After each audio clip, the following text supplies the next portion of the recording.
এত দ্রুততম সময়ের মধ্যে একটি নির্বাচন অঙ্গীকার বাস্তবায়ন করাটাও মাননীয় প্রধানমন্ত্রীর নিষ্ঠা ও আন্তরিকতার বহিঃপ্রকাশ বলে আমি মনে করি।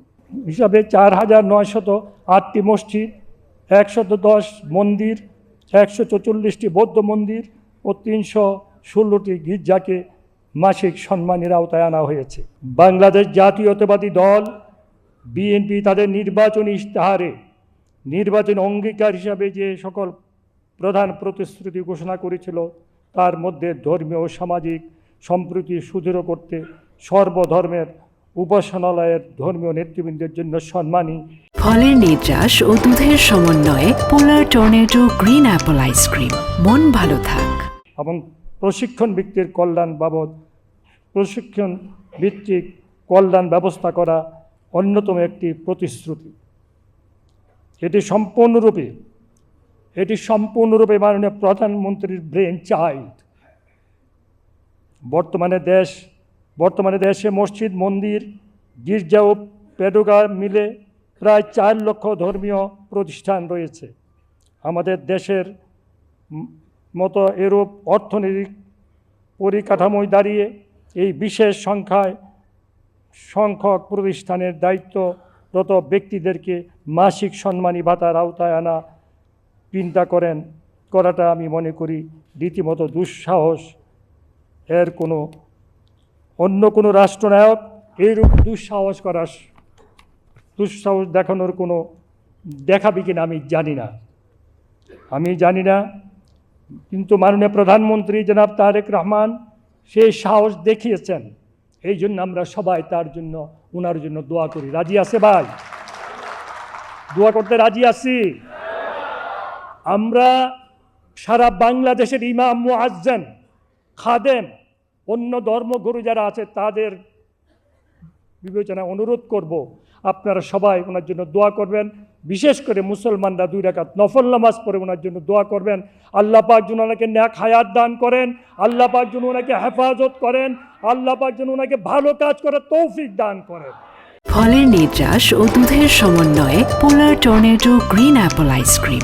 মন ভালো থাক। এত দ্রুততম সময়ের মধ্যে একটি নির্বাচন অঙ্গীকার বাস্তবায়ন করাটাও মাননীয় প্রধানমন্ত্রীর নিষ্ঠা ও আন্তরিকতার বহিঃপ্রকাশ বলে আমি মনে করি। সম্মানিত উপস্থিতি, মসজিদের ইমাম, মুয়াজ্জিন, খাদেম, অন্যান্য ধর্মীয় উপাসনালয়ে যারা দায়িত্ব পালন করেন তারা নিতান্তই ধর্মীয় জায়গা থেকে মহান স্রষ্টার সন্তুষ্টি লাভের জন্যই এই দায়িত্ব পালন করেন। বিশেষ করে আমাদের প্রান্তিক জনপদে এমন অনেক মসজিদ রয়েছে যে সকল মসজিদ নিয়মিত কোনো আয়ের কোনো উৎস নেই। মসজিদের মুসল্লিগণ যেটা অনুদান বা দান করেন সেটার উপর নির্ভর করে মসজিদের পরিচালনা ব্যয় নির্বাহ করা হয়ে থাকে। কোনো মসজিদে একবারও ন্যূনতম কোনো সম্মানই দেওয়া হয়ে থাকে, আবার কোনো মসজিদে একবারই বেতন ছাড়া দায়িত্ব পালন করতে হয়। আমাদের ধর্মীয় নেতৃবৃন্দ স্বেচ্ছায় নিষ্ঠার সাথে সেই দায়িত্ব পালন করে থাকেন। আমি আপনাদের অভিনন্দন জানাই, ধন্যবাদ জানাই। আমাদের নির্বাচনী ওয়াদা বাস্তবায়নের অংশ হিসাবে প্রাথমিক পর্যায়ে পাইলট স্কিম হিসাবে 4,908টি মসজিদ, 110 মন্দির, 144টি বৌদ্ধ মন্দির ও 316টি গির্জাকে মাসিক সম্মানের আওতায় আনা হয়েছে।